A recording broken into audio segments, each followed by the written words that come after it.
Pessoal, bom dia a todos e a todas, sejam bem-vindas a mais uma atividade, bem-vindas e bem-vindos a mais uma atividade Abel via Parlaflix.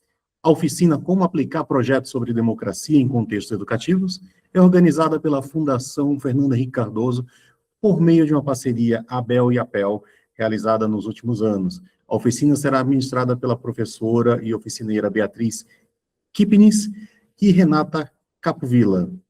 Informo que o link de presença e a senha serão encaminhados no chat no decorrer da apresentação, que terá a duração de 1h30. E desde já, duas boas-vindas às nossas oficineiras. Sejam bem-vindas às atividades. Vou deixar vocês se apresentarem com mais autoridade e autonomia assim que iniciar. E daremos assim, pessoal, só um tempinho de 5 minutos para a Bia e a Renata iniciarem a oficina, tá? Só para dar um tempo do pessoal entrar. Algumas pessoas mandaram mensagem no chat aqui, falando que estão saindo da reunião já para ingressar aqui na sala. Mas desde já agradeço muito à Fundação FHC por essa parceria com a Bel e a PEL, para a gente ampliar ainda mais a educação para a cidadania, principalmente com foco na portaria 642/2025 do MEC. Tá bom? Sejam bem-vindos, pessoal, também das escolas do Parlamento, tem pessoal de Marabá, de São Paulo, tem o pessoal do Nordeste, tem o pessoal do Sul, sejam todos bem-vindos. Eu aproveito até para reforçar, essa oficina é via Parlaflix. Além desta oficina, temos outras atividades abertas para associados e não associados. Então, vocês podem acessar lá o Parlaflix no portal da Abel, abel.org. Olha, eu me perdendo no próprio site da Abel aqui, mas vamos no site do Parlaflix, vai ficar mais fácil aqui. parlaflix.portalabel.org.br, lá vocês vão encontrar, tem mais de 50 oficinas, e nas próximas semanas lançaremos outras, então vale a pena vocês darem uma olhada. Tem cursos que são abertos para todo mundo e outros que são exclusivos para associados, mas vale a pena conferir. E já deixo o spoiler aqui que tem mais 2 oficinas, uma com inscrição aberta, já com parceria com a Fundação FHC, que é sobre gestão de arquivos em papel, e uma outra que vai ser presencial, que também terá inscrição pelo Parlaflix, que será em junho, direto na sede da Fundação FHC, aqui no centro de São Paulo. Tá? Desde já, deixo o convite para vocês conferirem lá o Parlaflix, acessa lá www.portalabel.org.br e você vai ver a abinha curso logo no cabeçalho do site, já clica e tem a agenda completa de todas as atividades que estão em aberto. Tá bom, pessoal? Agora, sem mais delongas, passo aqui para Renata e para Bia, a oficina, por favor, o espaço é de vocês. A oficina tem duração de 1h30. Qualquer dúvida, estou aqui nos bastidores, mas nesse momento, muito mais como espectador para aprender essas práticas de como que a gente pode avançar com atividades democráticas dentro das escolas do parlamento, principalmente a partir dos materiais da Fundação FHC. Sejam bem-vindas, meninas. Obrigada, Marcela, obrigada, Renata. Bom dia a todos e todas. Queria agradecer a Abel e a Pel no nome do Marcelo, da Nelly, do Roberto, e também a todos vocês que se dispuseram a estar conosco hoje, nessa manhã.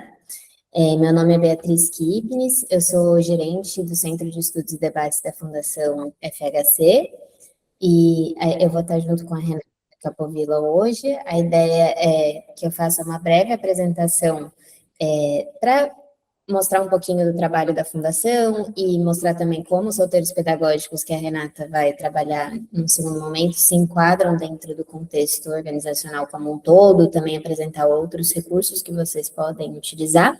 E, na sequência, passo a palavra para a Renata, que vai conduzir esse workshop. Espero que seja muito frutífero para todos nós.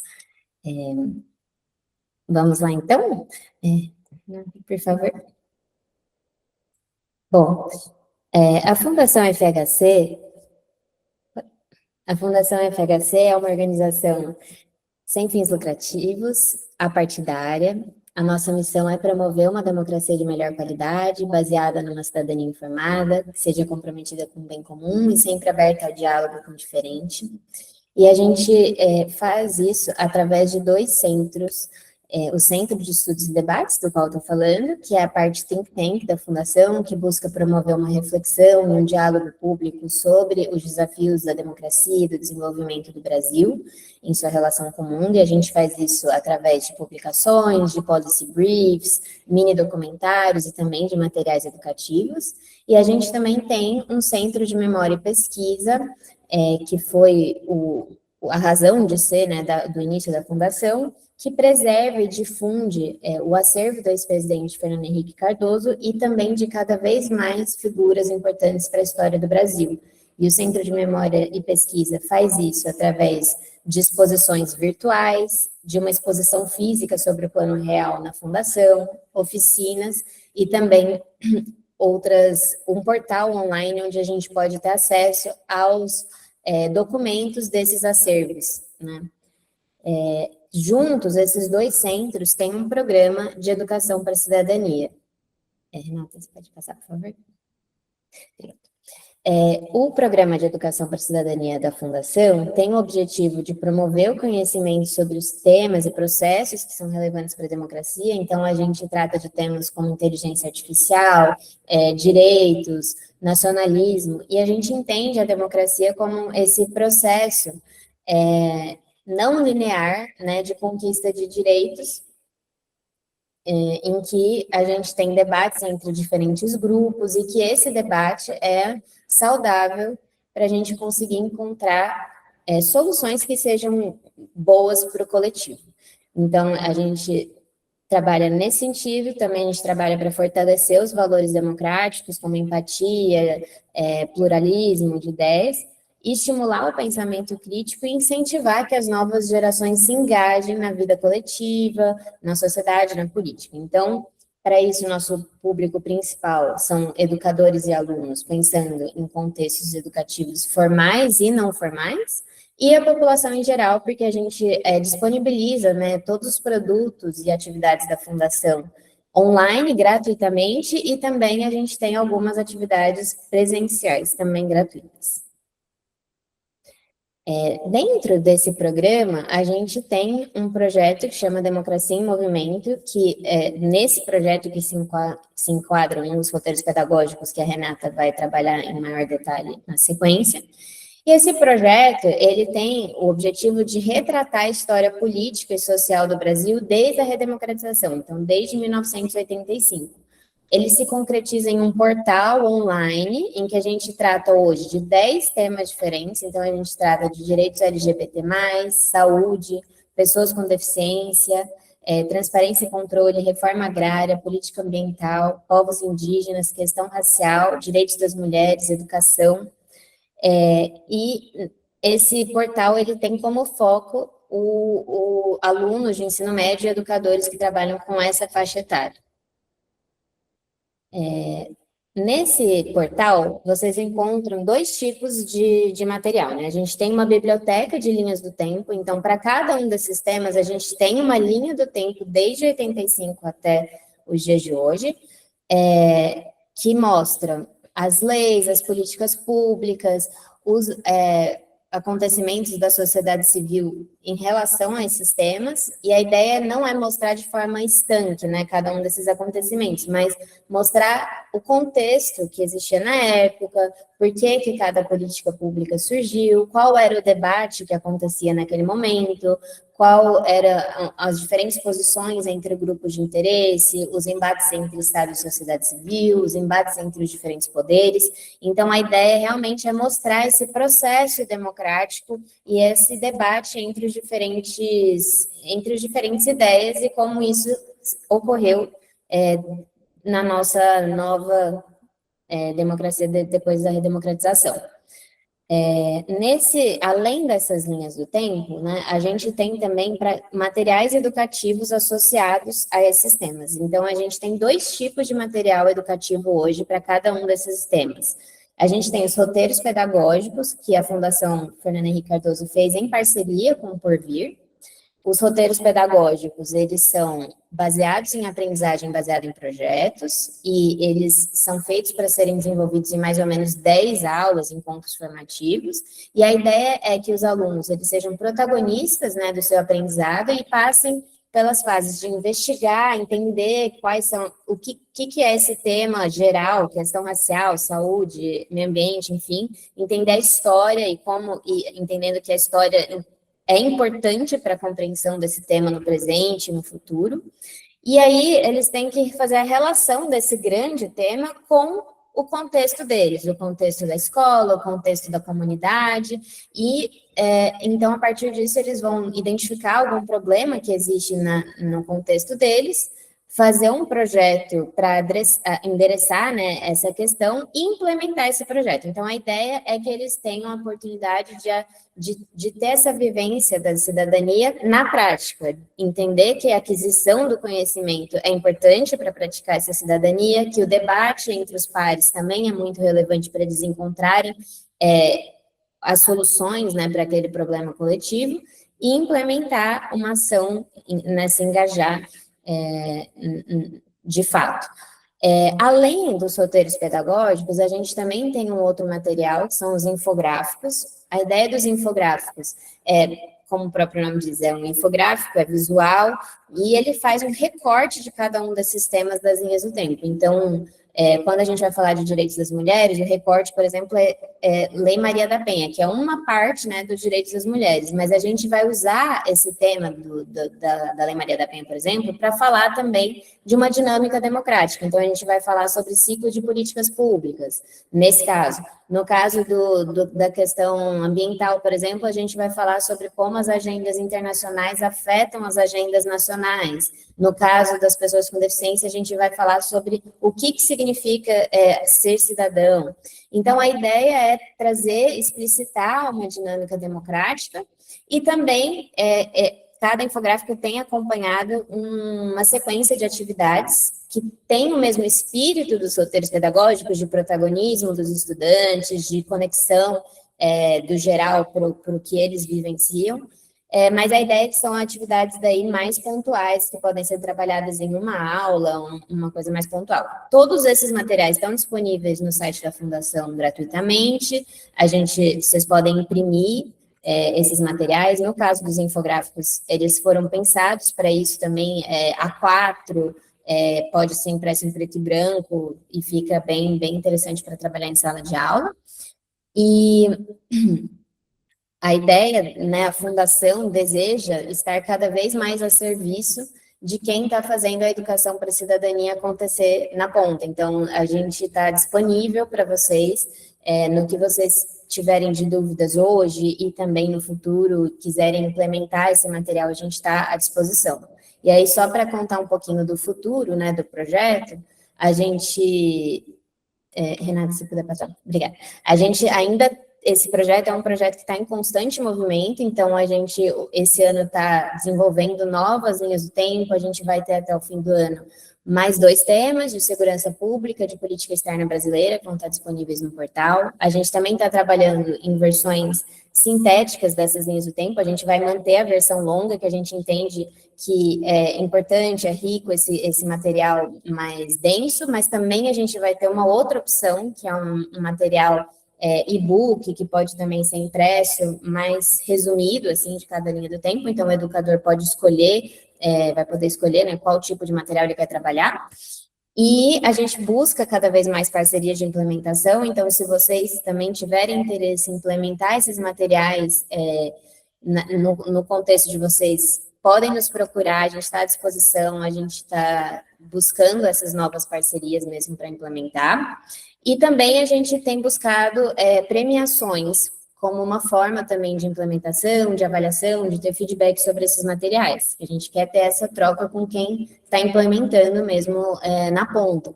Então, a gente acabou de lançar essa semana, por exemplo, o primeiro prêmio piloto que a gente vai fazer para implementar esses roteiros pedagógicos, e nessa edição é para organizações da sociedade civil e escolas que já têm uma relação prévia com a Fundação desde 2020, mas a ideia é que isso vá também se expandindo ao longo do tempo. Então, muito obrigada a todos e todas novamente, fico à disposição, eu, Renata, a equipe toda da Fundação, para dúvidas, parcerias, e espero que tenhamos aí um workshop muito frutífero. Obrigada, Renata, obrigada. Obrigada, agora eu vou fazer meu papel de educadora, né? Primeiro eu vou me apresentar, então eu sou Renata Capovilla, eu moro em Valinhos, interior de São Paulo, trabalho com educação pública já há muitos anos e agora estou como diretora de departamento pedagógico do município de Valinhos e também fazendo parceria com a Fundação Fernando Henrique Cardoso, que trabalha com essa política, o que é política de fato, né, e não o que é politicagem. Então, a gente tem essa visão. E o que eu vim fazer aqui com vocês? Eu vim falar sobre PBL. O que é o PBL, como se usa o PBL, como se trabalha o PBL, quais são as partes que não podem ser perdidas do PBL. Mas para isso, e aí eu falei antes para o pessoal, quando vocês não estavam aqui na sala, eu não consigo falar sozinha, porque eu não consigo fazer palestra. Eu gosto de conversa. Então, eu estou com o chat aberto. Se vocês puderem me escrever lá, conforme nós formos conversando, ou então abrir o microfone e falar, vai ser muito importante para mim, tá bom? Nesse processo. Assim, a gente vai construindo conhecimento. Vocês vão ver que, às vezes, eu olho aqui para a esquerda, porque eu estou com duas telas e a projeção está aqui nessa do lado.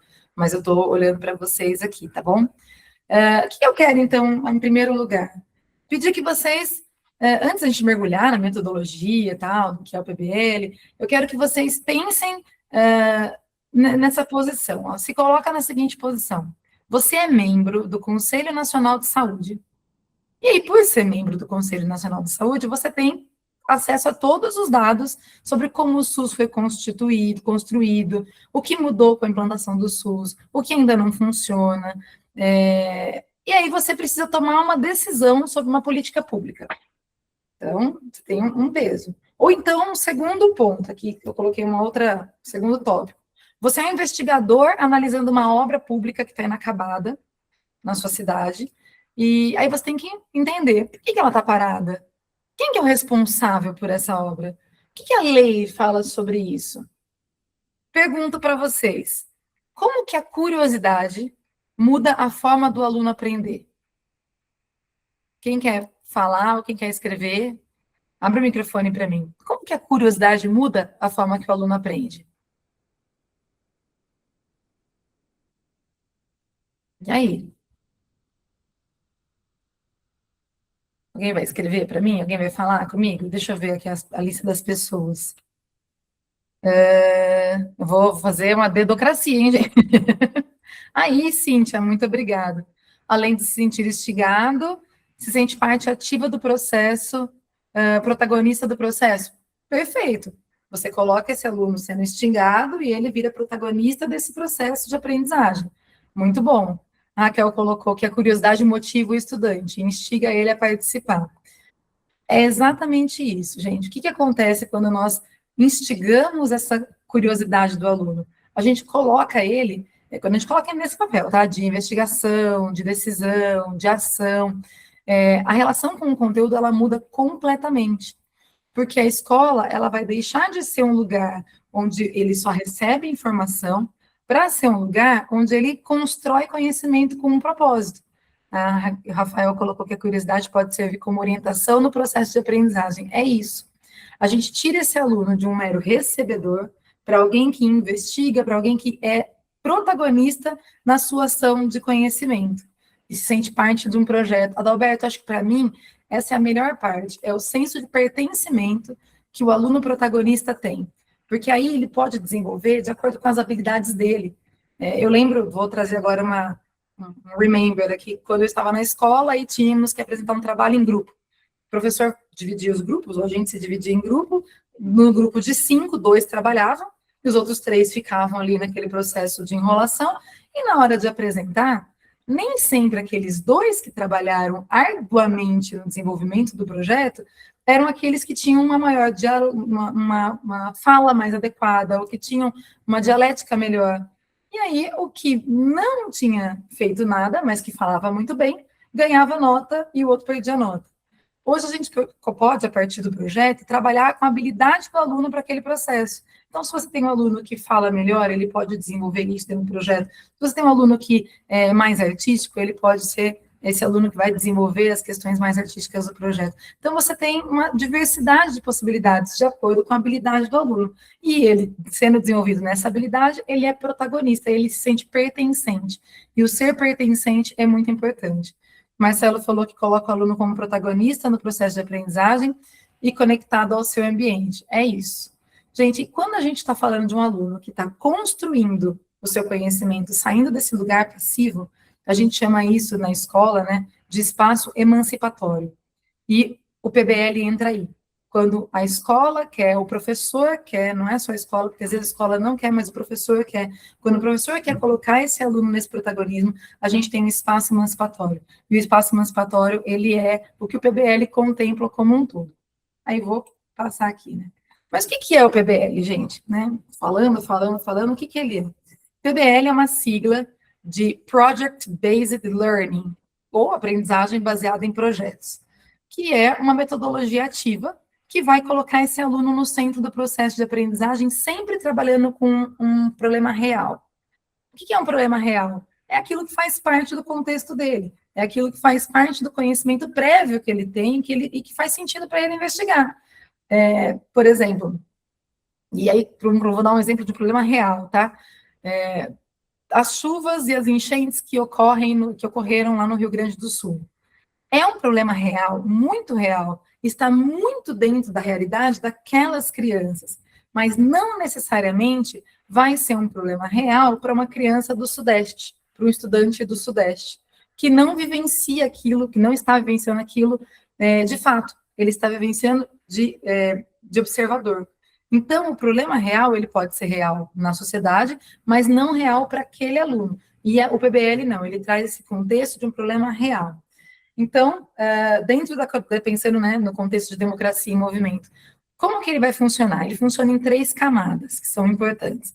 A primeira, que a Bia já até tinha falado, é essa cronologia histórica, ou seja, quais são os dados, quais são os marcos legais que estão nos eventos na linha do tempo, o que aconteceu em determinado ponto, e na sociedade, como que estava isso acontecendo? Esse marco é um ponto de partida, tá? É o substrato histórico que vai alimentar essa investigação do estudante.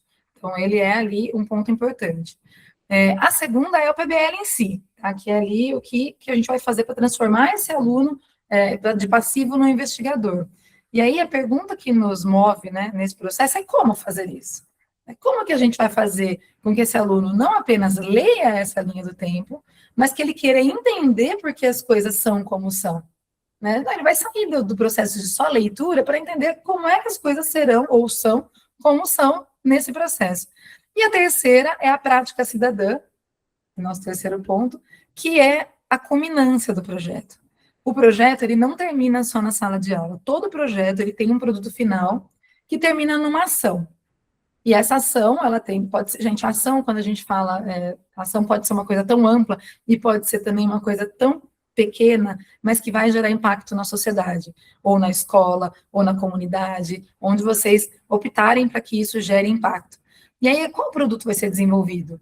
Como que ele vai chegar para as outras pessoas? Vai ser um podcast? Vai ser um novo infográfico? Vai ser uma formação? O que eles vão gerar? E esse produto final vai ser desenvolvido com vocês. Então, esses três eixos são o que vão o PBL, dentro desse contexto da democracia em movimento, é o que faz sentido aqui, tá? E essas 3 camadas, elas precisam estar conectadas, para que, de fato, o processo funcione, o projeto funcione. Mas como que funciona o PBL? Eu amo o PBL, gente, amo trabalhar com projetos. O PBL, ele tem 6 etapas, e aí não se assustem, porque nós também daremos uma possibilidade de trabalhar com menos etapas, tá? Então, porque elas não são rígidas, mas também tem uma rigidez no processo. Mas a gente vai trabalhar sobre isso. Eu vou passar pela completa, e depois a gente vai trabalhando as etapas. A primeira etapa do PBL é a investigação. Aí está aqui, explorar com profundidade o tema e fazer análise de perspectiva. O que é isso, gente? A investigação é o ponto de partida. É quando os alunos eles vão explorar aquele tema com profundidade, eles vão analisar perspectivas diferentes, eles vão fazer a leitura da linha do tempo. E aí o professor ele é um grande mediador. É essencial que o professor tenha a propriedade do assunto que vai ser trabalhado para que ele possa fazer perguntas assertivas. Não é dar resposta para o aluno nunca. É sempre fazer perguntas que façam com que ele investigue isso. Eu vou passar por algumas estratégias de como perguntar ou de como desenvolver as estratégias, tá? Então, o que é importante nesse ponto? O professor já ter clareza de qual é a linha que ele vai trabalhar. Então, qual é o tema, a grande temática que ele quer desenvolver? A partir da grande temática, então, ele tem que estar aprofundado no assunto, porque ele tem que saber fazer perguntas assertivas. Isso é importantíssimo. Depois, a gente vai para o ponto 2, que é a definição do problema. Quando a gente já tem ali o tema, a gente vai ter que, então, a partir da investigação dos alunos, né, eles vão delimitar um problema a ser trabalhado. Então, por exemplo, vou usar o exemplo das chuvas, tá? De novo. As chuvas do Rio Grande do Sul, um grande problema. Quando eles vão estudando as chuvas e o impacto que essas chuvas vão gerando ali, e é o momento da investigação, eles vão depois definir o problema, tá? Com base nisso que a gente estudou, o que eu quero responder? Qual é a pergunta que eu quero responder? Essa pergunta é a pergunta norteadora do projeto e ela é o fio condutor de tudo. E é importante a gente ter essa pergunta e sempre voltar nela, porque o projeto ele tem uma tendência a ramificar, a expandir. A gente vai analisando situações e você vai criando novos tópicos para resolução. Mas é sempre importante a gente, claro, continuar olhando para esses tópicos, mas voltar para a pergunta fundamental, que é aquela que a gente quer responder. Tá? E aí, voltando no exemplo do Rio Grande do Sul. Tá, as chuvas estão lá, estão causando alagamento. Eles podem delimitar em um processo e pensar, por exemplo, por que o centro da cidade é tão afetado pelas chuvas quando elas começam com intensidade? Pronto. Pegamos, delimitamos um processo. O centro da cidade é alagado por chuvas. Fez um sentido. Eu estou no micro, que vai me levar para o macro. Então, a pergunta, ela normalmente é uma pergunta mais centrada no micro, que depois, no desenvolvimento, o conhecimento vai para o macro. Eu tive um professor, que era meu aluno da faculdade, inclusive eu dou aula de PBL na faculdade, e ele pegou a turma dele, e ele queria estudar com a turma dele o porquê que as crianças, por que as pessoas estavam divulgando que as vacinas causavam autismo. E aí estava uma série de notícias divulgando isso, fake news e notícias contraditórias, e ele foi investigar, mas para trabalhar um projeto sobre por que a vacina causa ou não causa autismo, e a hipótese dele era, não, a vacina não causa autismo, mas como que a gente vai investigar? Ele foi com os alunos no posto de saúde da cidade, próximo à escola, e ele pediu para o posto de saúde trazer os dados do que eles estavam precisando ali. Como que está essa questão da vacinação das crianças? Está em alta, está em queda, está estabilizado? E ele descobriu, com essa investigação dos alunos, que tinha caído 30% a taxa de vacinação dessas crianças. E aí eles foram investigar o porquê disso. E foi um projeto lindo, e no final eles desenvolveram um folder de conscientização das famílias, onde eles colocavam, olha, a vacina não causa autismo, o que é o autismo, e fizeram esse folder e foram entregando na saída da escola por uma semana para todos os pais que vinham buscar os alunos. Um projeto riquíssimo. Eles saíram do conhecimento micro para um conhecimento macro e atingiram a sociedade com um produto final. Tá? Então, a definição do problema ela é muito importante. Depois, a gente vai para a ideação. O que é a ideação? Gente, é a hora de gerar ideias. E aí, é importante que vocês, professores, facilitem esse processo para os estudantes, no sentido de que permitam com que eles expandam e falem todas as ideias possíveis deles. Algumas vão ser ideias utópicas? Sim, algumas serão. Algumas serão muito simplistas? Sim, também serão. Mas é importante que aqui eles façam aquele brainstorm, que eles coloquem todas as ideias possíveis no papel. E por que o professor é tão importante aqui? Para empoderar esse aluno. Porque muitos são mais tímidos e eles precisam desse movimento do professor auxiliando, no sentido de que todos têm que participar. Todos precisam dar suas ideias, suas contribuições, e que nenhuma ideia está errada. Ela é uma ideia, é uma ideação. Por isso que tem que ser colocada. Qual que é o objetivo aqui? Quantidade, diversidade. Quanto mais ideias e mais diversas, melhor é o planejamento, a execução e o produto final. Tá? Então, é importante que, nesse momento, o professor permita isso. E aí eu vou trazer depois também uma ideia, uma estratégia possível de como o professor pode trabalhar com essa amplitude de ideias dentro de um grupo que nem sempre quer se expor oralmente. Tá? Então, estou trazendo sugestões ali. Cristiano, eu li seu comentário, não falei, e a Jair também eu li, tá? Sobre a curiosidade dos alunos, que pode despertar a busca de algo novo, é exatamente isso. E, Cristiano, sinto muito, sei que é muito difícil viver esse processo, e aí, de repente, para a sua realidade, falar sobre isso faria todo sentido. Entende esse processo? Aí, depois da ideação, nós vamos para o planejamento. Quando a gente chega no planejamento, é quando as ideias do projeto elas vão ganhar estrutura. É quando esse aluno precisa entender qual é o objetivo que ele tem. Então, diante do problema todo, diante de todas as ideias, qual é o objetivo que ele tem? Aí ele volta para a pergunta norteadora. Eu tenho que responder isso aqui. Então, para responder essa pergunta norteadora, qual é o que vai ser importante aqui para a gente? Quais são os objetivos que eu tenho que atingir de conhecimento para que eu consiga responder aquela pergunta? E nesse momento, eles precisam fazer duas coisas importantes dentro do grupo. Primeiro, dividir responsabilidades. E é importante que cada membro do grupo tenha uma responsabilidade diferenciada, e aí eles podem ter diversos. Por exemplo, aquele que vai fazer curadoria de materiais, aquele que vai fazer controle do tempo, que também é muito importante, aquele que vai fazer o desenho do projeto, aquele que vai fazer a escrita do projeto. Então, tem que ter diversas funções, e funções que eu nem citei aqui, que vocês podem desenvolver nesse processo. E eles têm que elaborar um plano estratégico, que é imensamente importante, para não ir para um caminho sem rumo. Quando você vai construir uma casa, se você não tem um plano estratégico, você gasta dinheiro com coisas que não são necessárias naquele momento. O plano estratégico faz com que a gente busque a informação ou vá atrás do que é necessário para aquele momento. Eu não vou, por exemplo, comprar tinta para pintar as paredes da minha casa se eu nem construí a parede ainda. Então, o plano estratégico começo aqui com um fundamento, faço a fundação, depois construo as paredes, e aí a gente consegue desenvolver o que eu quero no final, que é a minha casa pronta, tendo esse plano estratégico. A função do professor aqui é muito importante também. Bom, eu sempre vou falar que o professor é muito importante, primeiro porque eu sou professora e sei sim da nossa função como professora. Nós somos muito importantes em todo o processo. É importante o professor validar esse plano estratégico, porque os alunos não têm experiência com isso muitas vezes. Se eles não têm o hábito de trabalhar com projetos, é algo novo para eles. E aí o professor precisa ajudar nessa validação, dizendo, olha, será que esse tópico, o terceiro tópico que vocês colocaram, sabe que ele é nesse momento? Vamos pensar numa ordem cronológica, vamos organizar isso aqui? Então, a organização disso, o professor precisa estar junto, tá? E aí a gente vai para a execução. Na execução, eu acho que é a parte mais divertida. Para mim, as 4 primeiras são partes importantes, mas aí quando a gente chega na execução, para mim, aquela parte que você fala, que gostoso, é o momento mão na massa, gente, é a hora que você vai colocar tudo que você teve de conhecimento no seu protótipo, na sua solução. Se ela vai ser um vídeo, é ali que eu vou desenvolver. Se ela vai ser uma campanha, é ali que eu vou desenvolver uma apresentação, um podcast, um evento.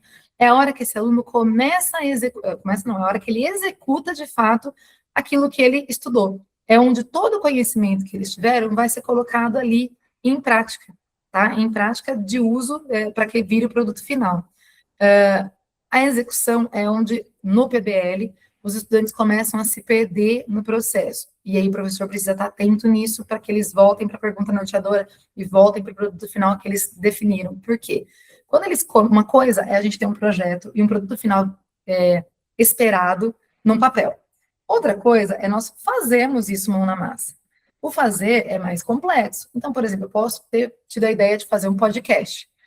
Vamos fazer um podcast, no nosso produto final vai ser um podcast sobre esse tema da linha do tempo. Perfeito.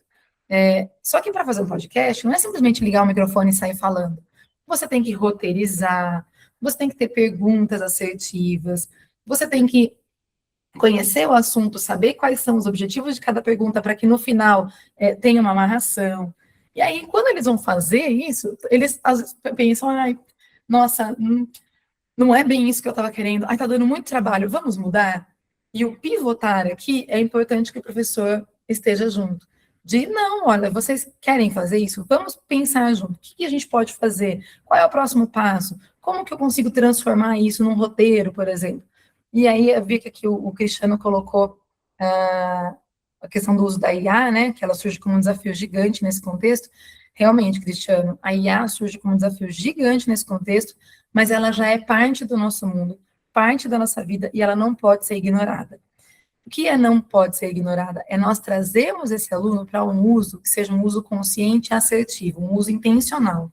Então, se for fazer uso da inteligência artificial generativa para o projeto, que eles saibam o que estão fazendo. Então, por exemplo, quero roteirizar um podcast. Gente, a IA pode muito ajudar nesse processo. Só que ela não vai fazer isso se eles não souberem qual é o objetivo que eles têm, o que eles querem trazer ali de contexto, quais são as informações que eles querem trazer. Então, entende? Ela não vai prejudicar o desenvolvimento do estudante. Ela vai fazer com que o estudante consiga materializar aquilo que ele já estudou. Né? É a velha história do gato da Alice, né, gente? Se eu não sei onde eu quero chegar, qualquer caminho me serve. Mas se eu sei onde eu quero chegar, com toda ajuda é bem-vinda. Se ele vai de navio ou se ele vai de avião, não vai importar. O importante é que ele chegue no final ali, no mesmo projeto, no mesmo final, que é o nosso produto final socializado. É isso, Cris, é isso. Desculpa a intimidade, Cristiano. É isso mesmo, é orientar o uso desse estudante, é fazer com que ele saiba utilizar da maneira correta.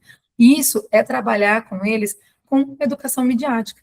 Isso é trabalhar com eles com cultura digital. É a gente ajudar esse nosso aluno a ter essa cultura digital que é tão importante para eles e que a nossa geração, e estou falando nossa, professores que estão hoje atuando, não teve. Nós não tivemos essa cultura digital em sala de aula, salvo algumas exceções, tá?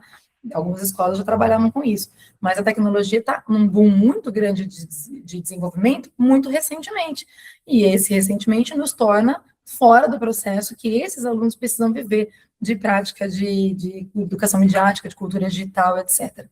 É isso, manter a consciência da importância do professor, sempre, sempre. E o dia que a gente não tiver mais consciência disso, a gente sai desse meio, para de trabalhar com educação. O professor é essencial para todo o processo, todo o desenvolvimento. E aí a gente vai para o ponto 6, que é a socialização. É quando os alunos fazem aquele, ufa, terminamos, o conhecimento está sedimentado, e aí o projeto vai ser compartilhado. Como que ele vai ser compartilhado? Aí é o produto final. Vai ser um folder, vai ser um teatro, vai ser um podcast, gente, a infinidade de situações é imensa. E a gente tem muitas possibilidades ali para fazer. A questão é, como que nós vamos mostrar? Então, tem que estar desenhado isso. Nós vamos mostrar, nós vamos trabalhar com essa socialização no final da aula entregando folders. Não, nós vamos fazer um teatro. Não, nós vamos fazer um momento de conscientização na escola. Não, nós vamos chamar as famílias para uma reunião de pais e fazer esse momento junto com eles. É importante que eles saibam o que eles querem fazer e que eles consigam, nesse processo, mostrar o que eles aprenderam e o que eles criaram a partir disso. Aí, respirando um pouco aqui, eu pergunto para vocês, em qual dessas etapas vocês acham que os alunos mais se engajarão ou se engajam? E em qual delas vocês acham que o professor tem que intervir mais? Porque importante ele é em todos, mas em qual ele tem que intervir mais? E aí, gente, quando eu vou tomando uma aguinha, vocês podem abrir o microfone, por favor, quem quiser, ou escrever.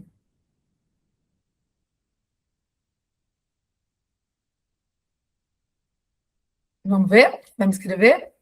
Em qual desses momentos o aluno se engaja mais e qual deles o professor precisa estar mais ali pronto para intervir?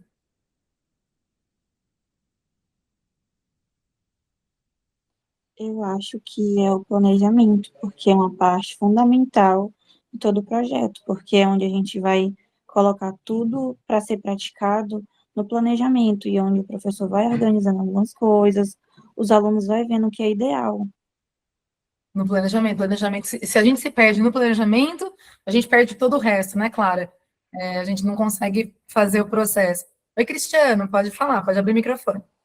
Oi, bom dia, tudo Bom bem? dia, tudo bem. Legal, Renata, obrigado, parabéns pela aula aí, muito interessante. Eu acredito aqui que a participação dos alunos é bem interessante aqui nessa fase 3, né, da geração das ideias. Acho que é ali realmente onde vem toda essa criatividade, né, que marca muito essa geração. E os professores, eu também concordo que no planejamento, acho que na definição também, né, de delimitar a pergunta, não definindo, mas orientando, né, sempre o protagonismo sendo dos alunos, dos estudantes. Acredito que o professor em todas elas, como um supervisor, um orientador, mas os alunos eu vi bem claro, assim, na fase 3 das ideias. Obrigado. Imagina. Aí eu vou ler aqui da Raquel, ela colocou que os estudantes na execução, que é a parte do mão na massa, e os professores no planejamento. Perfeito. O Rafael colocou que na ideação o aluno se engaja mais, e no planejamento o professor mais interage, mas considero que o professor tenha maior desgaste e envolvimento na investigação. É isso. E aí, Rafael, é importante eu ressaltar aqui para vocês que o professor tem que estar seguro com o tema que ele vai desenvolver. Não é seguro de conhecer tudo, porque o processo de trabalhar um projeto, o professor aprende muito também, mas ele tem que estar seguro de que esse tema faz sentido para a turma, de que esse tema vai ser tranquilo no sentido de desenvolvimento para ele, que não vai gerar um problema na sociedade, com os pais, etc. Esse é um movimento importante, porque senão o projeto se perde, tá? E a gente não quer que isso aconteça, mas pelo contrário, nós queremos ver muito essa aprendizagem do estudante ali acontecendo. Aí agora a gente vai fazer um mergulho ali, né? Fazer um exemplo prático para a gente tornar mais concreto isso, essa visão. Vamos ver aqui o tema da saúde, que eu já comecei, já falei ali no começo, a Bia também já tinha citado. Vamos supor que o meu projeto vai ser desenvolvido a partir da linha do tempo da criação do SUS. Mas o que a gente faz em sala de aula com isso, né? A gente tem que, então, ter a pergunta norteadora, depois que me aprofundei no termo. E aí pode ser, como era o SUS, o acesso ao SUS, o acesso à saúde antes de existir o SUS? Essa é uma pergunta. O que mudou na criação do SUS? Que símbolo para você representaria essa conquista hoje? Reparem que quando eu coloquei essa terceira pergunta do símbolo, ela é uma pergunta criativa. Ela convida o aluno a produzir algo, a interpretar, porque se ele vai produzir um símbolo, ele tem que interpretar os outros dois, né? O que foi a história e a interpretação, e aí ele sai para o criativo. Então, ainda que seja a criação de uma imagem, ele tem que ter o conhecimento do anterior para que ele possa defender aquilo. Que símbolo representaria? Bom, que símbolo representaria para você hoje a educação? Uma árvore. Tá, por que uma árvore? Eu tenho que ter conhecimento para fundamentar a minha escolha e meu processo. Então, ainda assim, esse processo criativo, apesar de parecer minimalista, ele não é. Ele é tão importante quanto qualquer outro, tá? E isso, o transformar isso, né? Trazer a pergunta criativa, trazer a pergunta para o micro, é o que vai transformar do histórico para o interpretativo, do interpretativo para o criativo, e vai transformar isso tudo num projeto. Então, aqui nós temos 3, né? Nós temos a pergunta histórica, a pergunta interpretativa e a pergunta criativa, que faz com que os alunos migrem para todos. Deixa eu trocar meu slide. E aí, como que elas podem ser um gatilho? Então, vamos ver esse movimento em 3 diferentes possibilidades aqui para a gente criar repertório para escolher com nossos alunos. Então, por exemplo, na saúde. Na saúde, a investigação pode comparar, então, como era antes, como era depois, não só do SUS, mas, por exemplo, da Constituição de 88. Como que era o acesso à saúde antes da Constituição? E depois? Perguntas concretas para o aluno. Quem tinha acesso? Quem que era excluído nesse processo? O que mudou na prática com a Constituição? Quando a gente fala de transparência e controle, né? Aqui, quando a gente está falando de transparência e controle, a gente está falando do acesso à lei de acesso à informação. E é um tema que está muito ardente agora com o novo ECA digital, né? Com a lei de proteção de dados, lei geral de proteção de dados. Então, é um tema que está muito em alta agora. E daí a gente pode fazer o quê, né? O que a gente pode investigar aqui nesse processo? Como que funciona a lei de acesso à informação? É uma pergunta. Quais são os desafios práticos para um cidadão comum para ele acessar esses dados públicos? O que ele tem que fazer para acessar esses dados? Qual é o papel da sociedade civil nisso? São perguntas que vão fazer o aluno investigar o assunto para depois, então, delimitar a pergunta norteadora. E que eu estou colocando isso? São perguntas que podem ser estudadas pelos alunos para que ele, então, se aprofunde no tema. Quando eu falo aqui das questões raciais, né? Aqui o ponto de partida é mapear os marcos legais. Então, a lei de cotas, por exemplo, né, que aconteceu. E aí medir o real impacto disso na vida das pessoas. Porque não basta saber que essa lei existe. O aluno precisa conseguir entender, né? Ela chegou onde precisava chegar?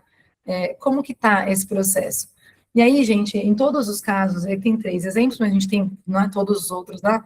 É um ponto de partida, porque a história está sendo construída ainda. Então, a linha do tempo, ela não tem um fim, ela teve um recorte ali, mas ela ainda está sendo construída. E é importante que esse aluno, ele entenda que ele faz parte dessa história. que se essa história está sendo construída dessa maneira, ele é o sujeito histórico desse momento. E é importante que ele se compreenda nesse. Por quê? Porque é a partir dessa compreensão que ele decide para onde ele quer ir e o que ele quer investigar com o grupo dele.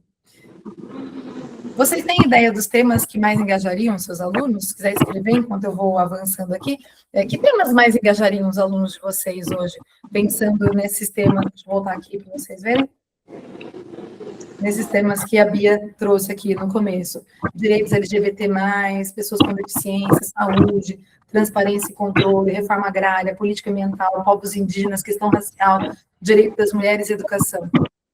Como professora, a gente conhece nossos estudantes, né? Então, vocês têm uma ideia do que vocês conseguem ver que geraria mais engajamento deles? Vou continuando aqui, para a gente conseguir chegar mais para frente, mas aí, se vocês puderem escrever, vai ser importante para a gente também ter isso, claro. Tem só alguém que está com o microfone aberto, não sei se quer falar. Eu não estou conseguindo ver quem é. Jair, você quer falar? Não, eu estou tentando mexer, foi sem querer. Imagina. Eu estou aprendendo a mexer nessas tecnologias aí. Estamos todos, viu, Jair? Não se incomode, porque a tecnologia prega umas peças na gente o tempo todo. Mas se quiser falar, fica à vontade, viu? A gente está aqui para conversar mesmo. Tá bom, obrigado. Imagina. Aí eu trouxe aqui uma técnica, que é uma estratégia, que vai ajudar os alunos a entenderem a pergunta que eles querem definir. E antes deles definirem, eles precisam ir a fundo nesse processo. Então, o que é ir a fundo? É sair do raso mesmo, gente. É sair da pergunta rasa e ir para a pergunta mais intrínseca ali. E essa técnica dos 5 porquês, ela funciona muito bem para isso. Ela é uma ideia muito simples. Ela parte do problema observável. Então, por exemplo, vou nas chuvas de novo. Por que as chuvas causam tantos alagamentos no sul? Né, na época de grandes chuvas, e eles vão fazendo 5 vezes a pergunta por quê, de forma que eles vão conseguindo aprofundar esse repertório. Vou colocar esse videozinho para vocês verem, e depois vou dar um exemplo para a gente conversar sobre isso, tá bom? Vou colocar aqui.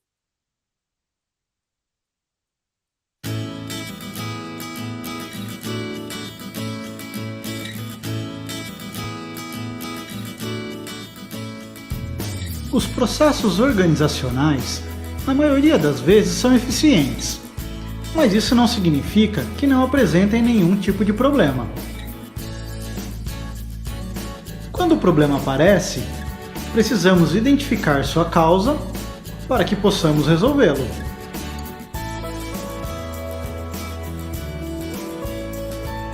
Desta forma, uma técnica que teve origem no Japão e é utilizada pelas organizações é os 5 porquês.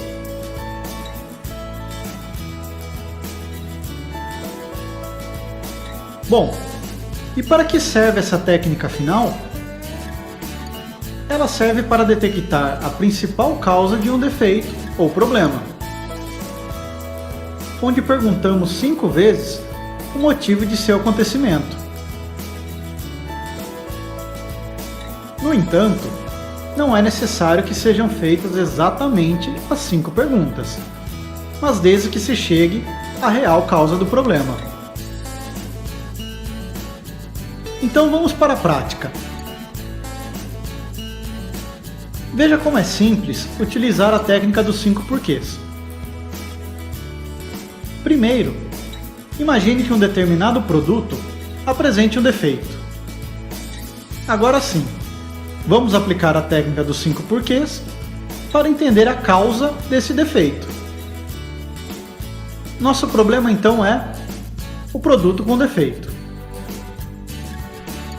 Por que o produto apresentou defeito? Porque houve problemas na sua fabricação. E por que houve problemas na fabricação? Porque a máquina apresentou defeito. E por que a máquina apresentou defeito? Por falta de manutenção. E por que não foi realizada a manutenção da máquina? Porque o responsável não sabia sobre os cuidados necessários que deveria tomar com uma máquina. E por que ele não sabia? porque ele não recebeu tais instruções durante o seu treinamento. E também não existe um manual de instruções sobre a manutenção desta máquina.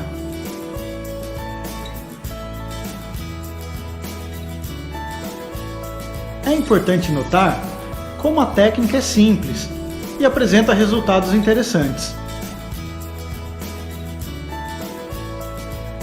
No exemplo, o problema do defeito no produto era a falta de manutenção da máquina, por um desconhecimento de quem estava operando. Veja como a causa, que é a falta de treinamento na área de manutenção, estava distante do problema, que é o produto com defeito, mas ligada diretamente a ele.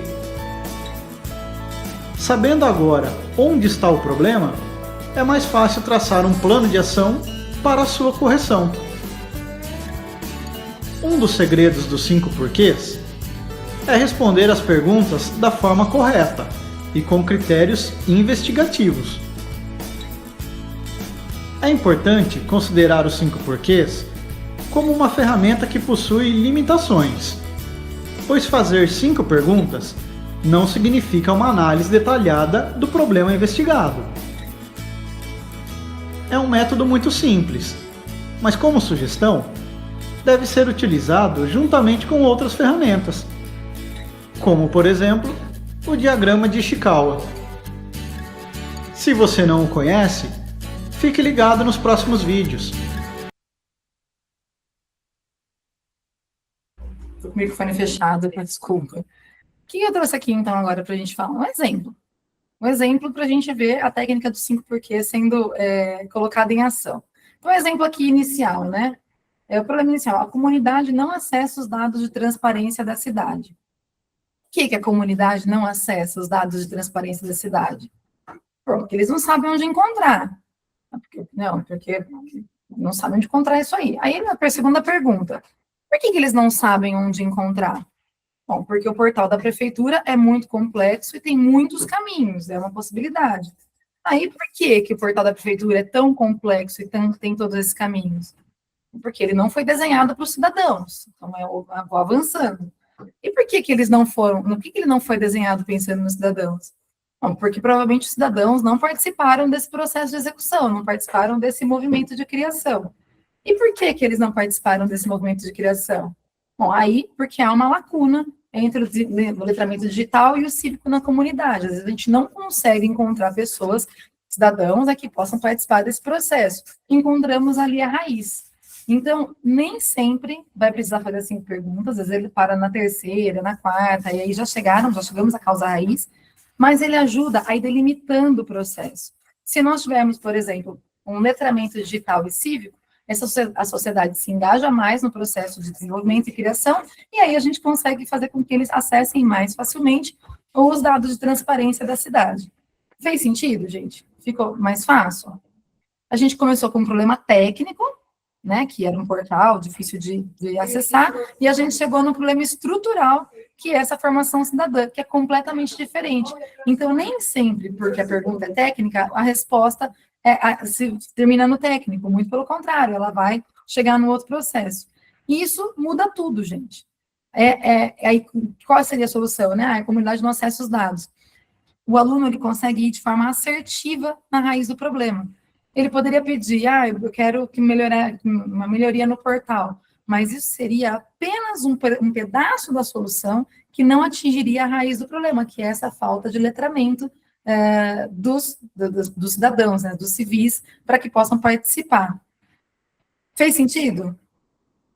Fez sentido? Vamos agora pensar na pergunta norteadora. Como que a gente escreve uma pergunta norteadora? Não é um processo difícil, mas é um processo que tem etapas e que precisa ser pensado. Aqui eu coloquei, né, tá meio com cores aqui para a gente ver. Então, aqui, ó. Como podemos criar um canal transparente para engajar os pais na fiscalização da merenda escolar? Uma pergunta norteadora. Quais são as características dessa pergunta norteadora que fazem com que ela seja uma boa pergunta norteadora? Primeiro, ela começa com como podemos. Como podemos vai trazer um processo de solução possível, tá? Então, sempre vai começar com como podemos. Depois do como podemos, ela vem para uma ação. Qual é a ação? Como podemos criar um canal transparente? Como podemos facilitar o acesso das pessoas com deficiência? Tem várias possibilidades, mas é a ação dessa pergunta. Aí, para quem? Para engajar os pais. Então, eu tenho um para quem eu quero, que é como podemos, a ação, e para quem é essa ação? Tá, aí já tem ali, para engajar os pais. E qual é o contexto? Na fiscalização da merenda escolar. Por exemplo, na pergunta, fazer aqui no 5, ia passar aqui para trás. Essa aqui, né, a lacuna de letramento digital e cívico. Como podemos, aí vou lá, como podemos facilitar ou fazer o letramento digital e cívico de quem? Da comunidade, aí posso definir uma em específico, pode ser, por exemplo, do público da minha escola, para que eles possam acessar os dados de transparência da cidade. Entendeu? Eu tenho ali o como podemos, a ação, para quem que é essa ação e em qual contexto essa ação está inserida. Isso é muito importante para que, no engajamento do projeto, eles não se percam. Porque toda vez que ele voltar para a pergunta, ele vai ter tudo ali na pergunta. Qual é a ação que ele quer desenvolver, para quem que ele quer desenvolver e dentro de qual contexto ele quer desenvolver. Ele não se perde dentro dessas 3 premissas. Por isso, a pergunta norteadora tem que ser muito bem estruturada. Então, o que vai tornar ela boa, né? Ela vai ser investigável. Quando a gente tem uma pergunta nesse formato, a gente tem uma pergunta investigável, que torna o processo relevante. Ela não é uma pergunta que se perde em si. Ela é uma pergunta que permite que o aluno, ao investigar, já vá direcionando os esforços dele para aquilo que ele quer resolver. Então, ele se aprofunda na temática e ele vai ali colocando para dentro daquilo que ele quer resolver. Vou passar aqui para frente. Essa é uma outra estratégia, e ela é muito legal, ela chama 635, tá? Ela é muito legal, especialmente quando a gente tem alunos que são mais tímidos e que têm dificuldade de expor seus pensamentos. Vou colocar esse videozinho rapidinho para a gente conversar, mas o que ela faz? Depois que a gente já tem a pergunta norteadora, a gente vai entrar na fase da ideação, né? Que ele vai fazer a ideação do projeto dele. E esse projeto de ideação, ele precisa de brainstorming, que foi aquela chuva de ideias que eu falei para vocês. E esse projeto, essa estratégia, o 635, ela permite com que essa chuva de ideias ocorra de uma maneira possível, tá? Não vamos falar facilitada, porque às vezes não é facilitada para alguns, mas ela permite que todos se exponham. Como que ela funciona? Ela traz 6 pessoas, 3 ideias em 5 minutos. Vou colocar o videozinho para vocês verem.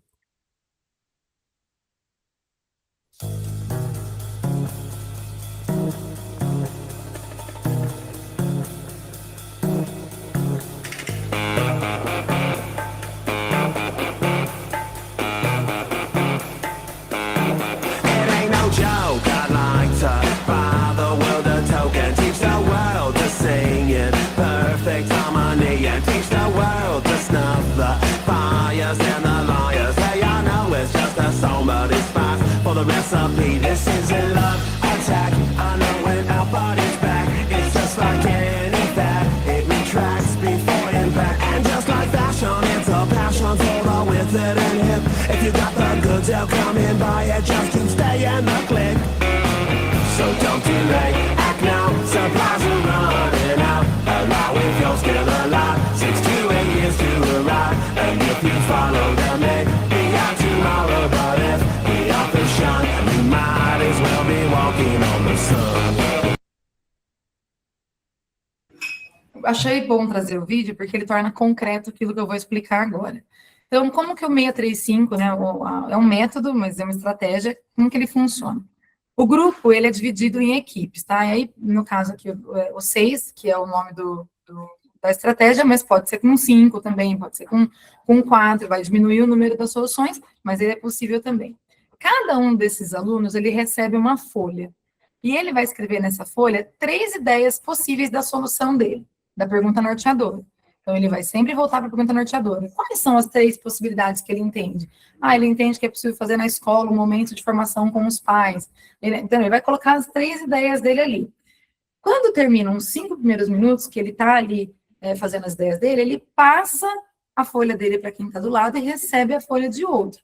Ele vai ler as ideias daquela pessoa, que colocou, e ele pode o quê? Colocar 3 novas ideias, ou então, a partir da ideia do amigo, do colega que fez anterior, ele pode criar um aprofundamento, ele amplia esse processo de ideia. Isso vai fazer, gente, que no final, a gente tiver 6 pessoas no grupo, que no final da rodada, a gente tenha pelo menos 108 ideias diferentes, né, fazendo esse processo ali. Todas diferentes? Não, nem todas diferentes, mas que tenham 108 ideias, e elas podem depois ou se tornar uma ideia única, ou a gente descarta. E por que ela é uma técnica poderosa? Porque ela permite o engajamento e a participação de todos, especialmente aqueles que não são tão extrovertidos ou não se expõem assim. Ele vai estimular a construção da ideia uma em cima da outra. Ela vai produzir volume, que é o que nesse momento do projeto é necessário, é essencial. E nós precisamos de muitas ideias para conseguir escolher o que a gente vai fazer, né? Como que pode ser adaptado na escola? Grupos menores, menos rodadas, não tem problema. O princípio é o mesmo, tá? Então, não tenho 5 minutos para fazer isso por vez. Tudo bem, faz em 2 minutos. Eu não tenho 6 pessoas no grupo, tenho 3. Tudo bem, faz com 3 pessoas. Não tem problema, desde que se mantenha o princípio, que é escrever a ideia, passa para o outro, recebe do outro, e assim faça o ciclo de desenvolvimento de ideias. Nem passei esse slide, né? Era só para exemplificar mesmo. Aí a gente tem o Canvas para definir as estratégias. E aí, gente, importante, Canvas é esse processo de definição de várias possibilidades, né? E o Canva é aquela plataforma que tem milhões de possibilidades, slides, IA, né, cartões, etc., que todo mundo acaba conhecendo. Então, esse é um Canvas. E como que funciona o Canvas? É o planejamento. É hora de planejar o que vai ser feito ali para conseguir usar. E ela é uma ferramenta visual. O Canvas, ele permite que o aluno organize, estruture a sua ideia dentro de um quadro que vai fazer com que ele consiga enxergar o que ele quer fazer. Nesse caso aqui, a gente colocou esses 5 campos, que são problema. Então, qual é o problema central que esse projeto quer resolver? Né? Então, ali, não precisa ser necessariamente a pergunta norteadora, mas o problema central dentro da pergunta norteadora. Normalmente, o que eu faço? Eu coloco a pergunta norteadora em cima do Canvas, porque facilita que o aluno sempre volte nela, porque, né, acaba esquecendo o processo. O público-alvo, ou seja, para quem ele vai direcionar essa solução? E é importante, gente, ter uma direção específica. Por exemplo, mulheres da minha escola, homens, meninos da minha escola que são do ensino médio, do 2º ano. Então, definir exatamente para quem é esse público, tá? Por quê? Porque a gente vai ter impacto no que vai ser de produto final a partir de quando a gente define, não é para não ter generalização do que a gente vai fazer. Recursos. Quais são os recursos que esse aluno tem disponível para executar o projeto dele? O que ele precisa de recurso? Ele pode fazer em formato de lista para ir ticando. Parcerias. Quem vai apoiar esse aluno? Ou como vai apoiar esse aluno? O que ele precisa para fazer isso? Ele precisa, de repente, de impressão. Quem é essa pessoa que pode fazer impressão para ele? A escola? Então, aí é um lugar de colocar e de buscar outras possibilidades. E indicadores de sucesso. Para mim, é a parte fundamental. O que garante que esse projeto funcionou? Como vamos saber que esse projeto funcionou? E o indicador de sucesso, ele preenche por último, depois que ele já aplicou, que é quando ele vai fazer uma autoanálise, fazer uma análise com o seu grupo e vai dizer, poxa, a gente sabe que funcionou porque os pais ficaram muito interessados nisso. A gente sabe que funcionou, vou usar o caso do meu aluno lá da faculdade, porque os pais passaram a vacinar mais seus filhos. A gente sabe que funcionou, aí vai ter diversos indicadores de sucesso. Isso nós chamamos na educação de coleta de evidências de aprendizagem. Isso é fundamental para nós, educadores, que vamos trabalhar com projetos, para que a gente garanta que ele não termine só, terminei, fiz o teatro, acabou. Não, qual foi o impacto que isso aí? Como que eles vão medir esse impacto? Gente, eles podem desenvolver de diversas maneiras. Perguntando para as pessoas, através de uma rubrica, uma entrevista estruturada. Eles podem ter um formulário para coletar informações dessas pessoas. Eles podem ter um painel onde as pessoas depois podem escrever o que eles entenderam daquilo ou não. Uma diversidade de estratégias, mas eles precisam ter indicador de sucesso, porque é impactante para eles também dentro desse processo de desenvolvimento de projeto. Como pode ser feito o Canvas? Gente, em qualquer lugar. Pode ser feito num craft, pode ser feito com post-it, pode ser feito num quadro, pode ser feito numa sulfite. O importante é que ele seja colaborativo e que ele seja visual, que é o papel dele. O papel do Canvas é ser visual, e colaborativo. Todo mundo do grupo precisa enxergar o que está sendo feito e contribuir para que ele seja feito. Para nós, professores, tá? Agora trazendo um pouco essa responsabilidade para nós. Ele é uma ferramenta importantíssima de gestão de planejamento. Antes de levar o projeto para a sala, né, o PBL para a sala de aula, vale a gente preencher um canvas com as perspectivas que nós temos em relação ao projeto que nós queremos desenvolver. Primeiro, porque você vai se apropriar de como desenvolver um canvas. Segundo, porque você vai já compreender quais são as maiores dificuldades e dúvidas que eles terão ao fazer também. E você sabe também o que você vai conseguir, onde você vai conseguir chegar. E aí, indicador de sucesso. Como que você, professor, vai coletar desse aluno que ele realmente aprendeu sobre aquela temática? Eu vou, no produto final, a gente consegue ver a propriedade dele. Perfeito. Então, preencha um canvas desse para que você consiga também ter essa visualização do projeto. Mas e se meu tempo for reduzido, né? Eu não consigo trabalhar um projeto dessa forma, tão rápido, tão elaborado, tão profundo. Não tem problema, a gente pode reduzir. Aqui eu coloquei, né, 6 etapas da investigação, problema, ideação, planejamento, execução e socialização, que podem ser convertidas em 3 etapas. A investigação e o problema viram exploração, a ideação e planejamento viram a criação, que é o movimento de mão na massa, e a execução e socialização viram a ação que culmina no produto final.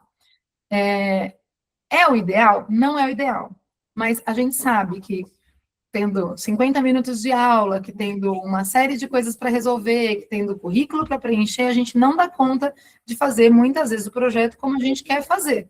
Então, é importante que nesse processo a gente consiga reduzir e mais fazer executar. O que é importante dentro desse processo todo, né? Que a gente não pode abrir mão. A gente não pode abrir mão da pergunta norteadora e do produto final. O como vai ser o meio disso, a gente consegue se reorganizar. Mas a pergunta norteadora, o como podemos, etc., tem que existir e o produto final tem que existir. Senão, não caracteriza um projeto. É importantíssimo que caracterize o projeto a partir disso. E aí, é claro, gente, vai ter investigação, ideação, tal, nesse processo todo, porque para ter o produto final, eles precisam ter conhecimento do que eles vão fazer. E aí, gente, como avaliar, né? O professor preencher lá o canvas dele da coleta de evidência de aprendizagem, como a gente avalia isso? Que é a última etapa nossa do PBL. A avaliação do PBL, ela não é focada em notas, mas ela é focada em resultado final. A avaliação, ela é sempre processual, ou seja, ela vai acompanhar o aluno durante todo o desenvolvimento, e a gente tem 3 instrumentos que são possíveis ali. As rubricas, ou seja, né, a gente desenha a rubrica, tem a rubrica, o que eu quero chegar de ideal e o que tem de lacuna nesse processo, né? Tem aqui, o ideal por exemplo, vou pensar aqui no jogar vôlei, tá? O ideal para mim no jogar vôlei é que eu saiba sacar com a mão espalmada, o saque por cima, que a gente chama. O que é um mediano ali, que está no processo de desenvolvimento? Que eu não consiga sacar fazendo por cima, mas eu consigo sacar por baixo, fazendo com que a bola ultrapasse a rede. E o que é aquilo que não está satisfatório ainda? Bom, eu não consigo fazer nenhum dos dois. Isso, a rubrica, ela pode ser dividida em várias etapas. A partir de 3, mas pode ser dividida em várias etapas, 5, 6, como for necessário para o professor. Quando o aluno tem acesso à rubrica, ele sabe onde ele quer chegar, ele sabe qual é a ideação do professor.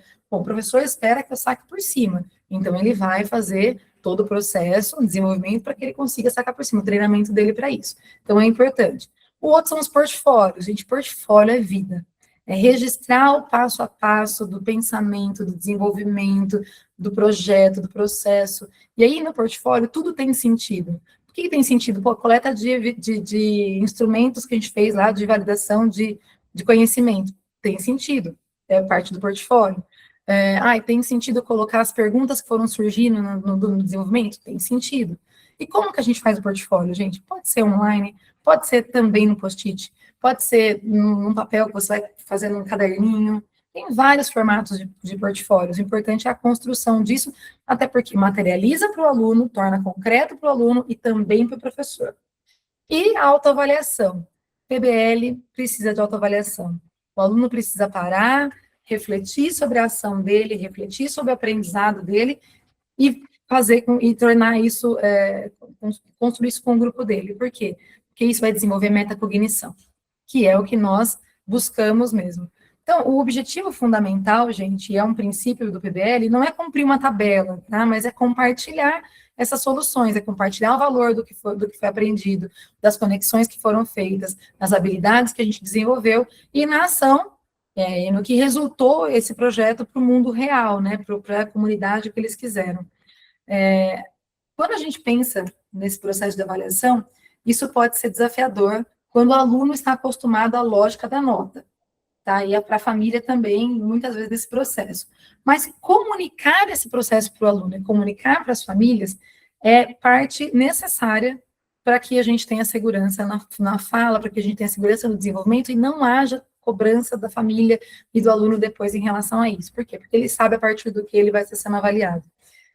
Ontem mesmo, foi engraçado, hoje de manhã, na verdade, meu filho trouxe um documento da escola dele para mim, e era uma rubrica da apresentação que ele fez oral sobre o livro que ele estava lendo na escola, o livro do mês, que ele faz todo mês. E ele falou, olha, mãe, essa minha rubrica, tal, ele me mostrou, eu falei, e aí, filho, o que você percebe disso? Ele falou, mãe, eu percebo que aqui, ó, quando a professora colocou na clareza da apresentação oral, na rubrica estava escrito que ele não tinha se aprofundado tanto no personagem, feito um olhar dentro do psicológico do personagem, etc. Ele falou, mãe, para o próximo, que eu já estou lendo, eu sei que eu preciso falar um pouquinho mais dos personagens, então eu estou notando muitas características dele para colocar isso na minha apresentação do mês que vem. Perfeito, a rubrica serve para isso, serve para que a metacognição, para que ele aprenda e, ao aprender, ele desenvolva uma nova prática. E falei. Quero ouvir de vocês agora quais são as dúvidas, o que vocês querem falar, querem fazer, porque acho que aqui eu acabei, nós já vamos para as redes sociais. Então, antes de entregar de novo para a Bia, para falar das redes sociais, eu gostaria de ouvir vocês, para falar um pouquinho sobre o que vocês têm de dúvidas, quais são as maiores, que incomoda mais, o que vocês entendem vai gerar engajamento, e se vocês estão dispostos a fazer isso, a fazer acontecer, que para a gente é o que tem mais significado. E quem vai abrir o microfone? Ou escrever também, né, gente? Os dois.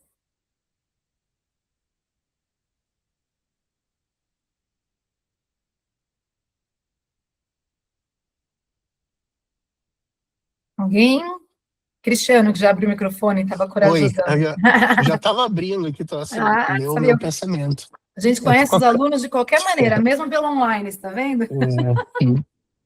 Eu não estou com a câmera fechada, que eu estou no trabalho, tá, assistindo, mas, não, muito interessante, eu escrevi ali logo no início que eu trabalho aqui na Assembleia do Rio Grande do Sul, né, e com o programa Deputado por um Dia, que justamente trabalha essas questões de cidadania, democracia, participação com escolas, né, aqui do estado.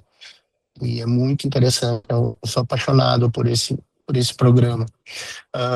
Mas agora eu queria tirar uma dúvida sobre alguma coisa que eu vi que tu falou com relação a adaptar o tamanho do projeto, né?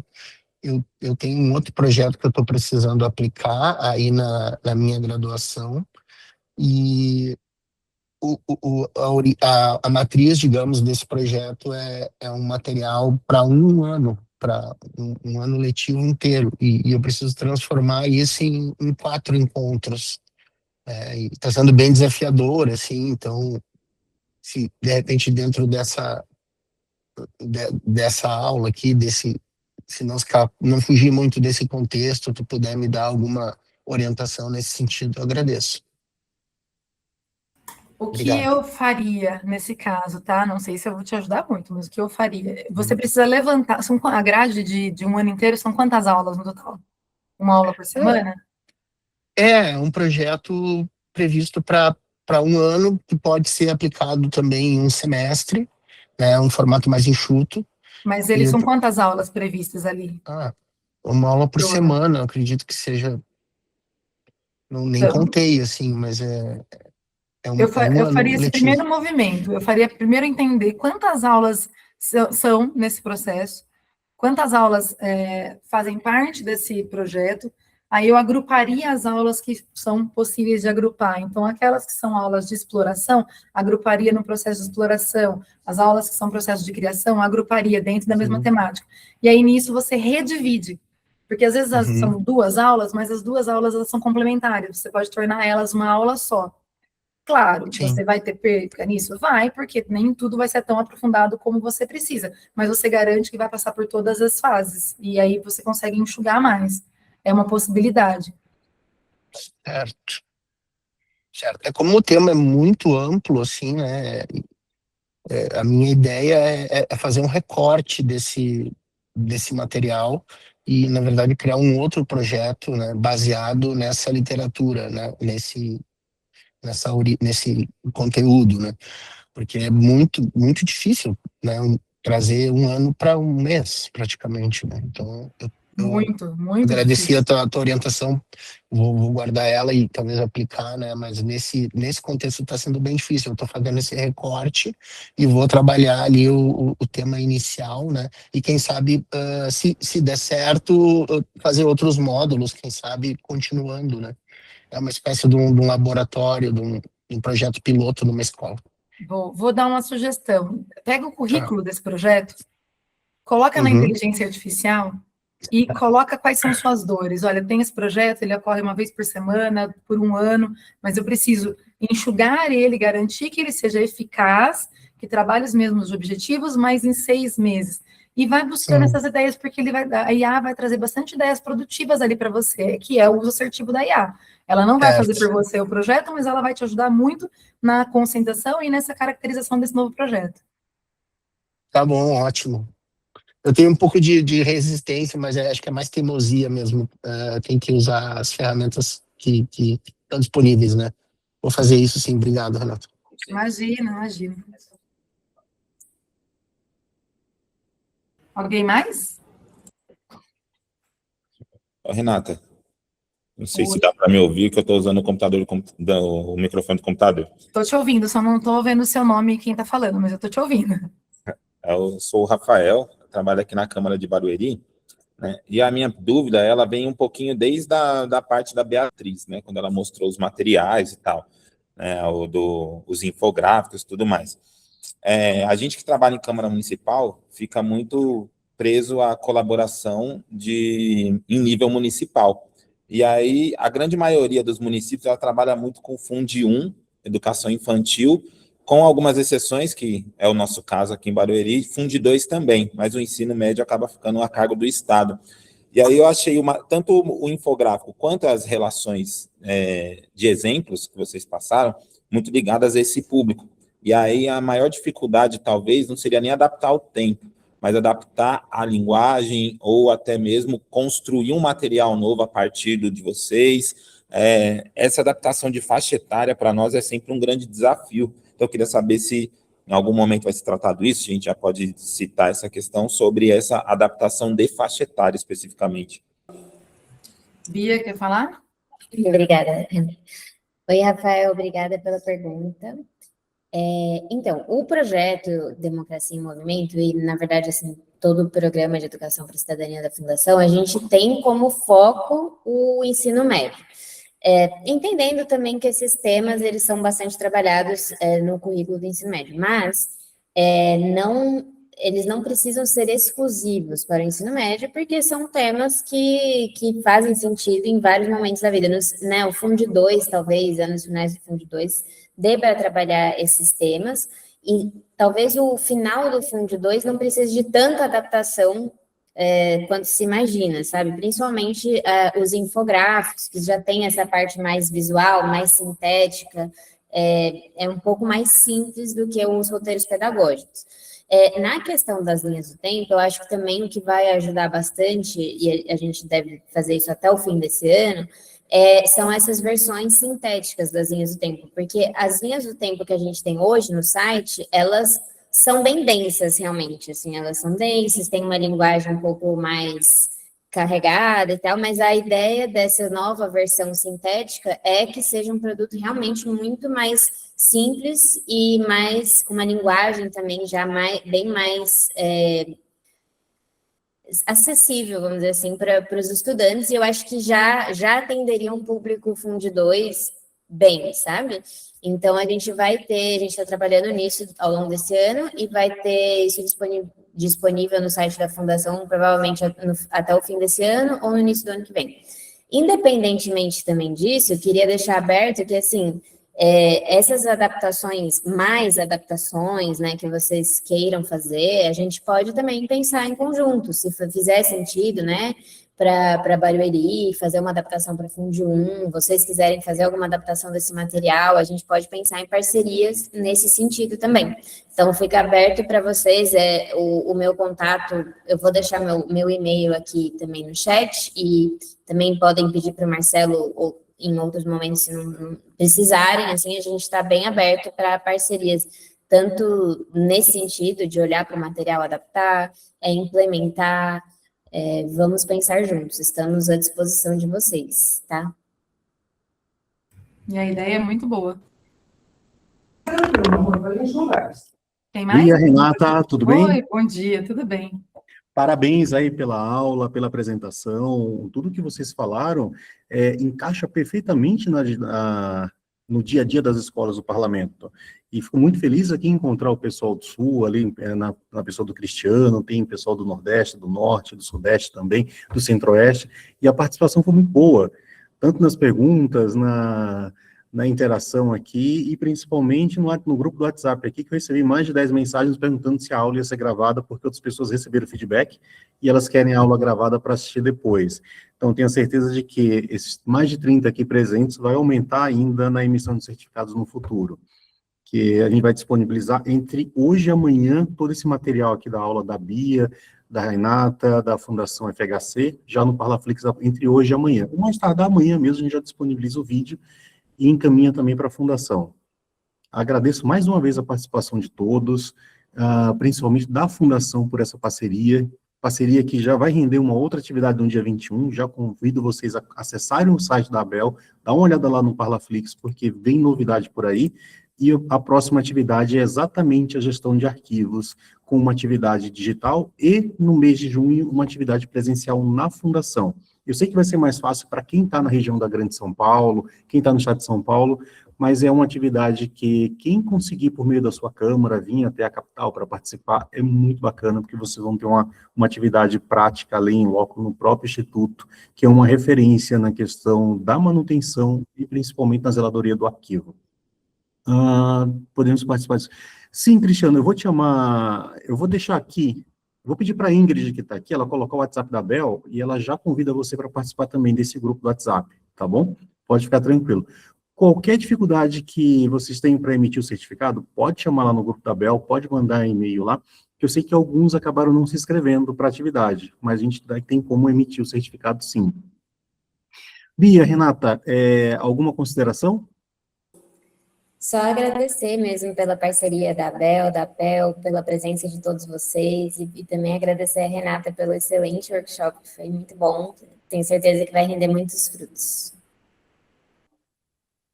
E eu quero também agradecer a oportunidade, a possibilidade de estar aqui, espero que vocês usem, façam o mesmo projeto com os seus estudantes, que é muito rico, e que utilizem as linhas do tempo para isso, foi um prazer. Olha, eu convido vocês a utilizarem as linhas do tempo, que eu utilizo a linha do tempo da violência contra a mulher aqui nas aulas, na graduação em Relações Públicas e na graduação com o pessoal de Publicidade e Propaganda da Unifiel. Mas você utiliza na comunicação? Sim, porque a gente não pensa só na comunicação comercial, pensa na comunicação também humanizada, né? Então, é importantíssimo. A Renata, eu falo para você que temos uma escola do Parlamento muito ativa na Câmara Municipal de Valinhos, com a Débora, acho que você deve conhecer ela, né? Ela é muito Sim, conheço. E tem ali uma escola bem próxima de você. Com isso, gente, agradeço muito a participação de todos, mais uma vez a Fundação FHC, em nome da Bia e da Renata, e nos encontramos na próxima atividade. Tá bom, pessoal? Até breve.